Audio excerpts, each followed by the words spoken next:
Com te sentiries tu si saberes que els teus fills o nets no pogueren gaudir del riu, d'un bany en la platja, d'un passeig per el bosc perquè ha desaparegut? Què pots fer tu per a que el teu projecte d'aprenentatge-servei no tinga un impacte negatiu en el medi ambient o inclús puga millorar-lo?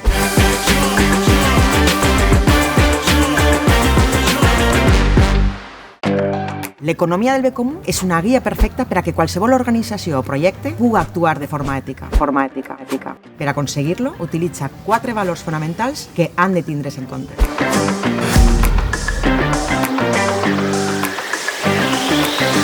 L'ecologia tracta de les relacions entre els éssers vius i el seu entorn, que a la vegada és el nostre mitjà de vida.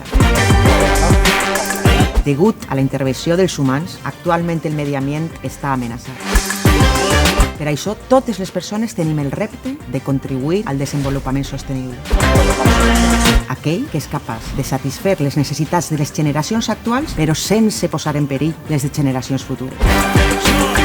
Com te sentiries tu si saberes que els teus fills o nets no podran gaudir del riu o de la mar igual que tu? Quan desenvolupem qualsevol activitat o projecte, hem de tindre en compte el seu impacte en el medi ambient.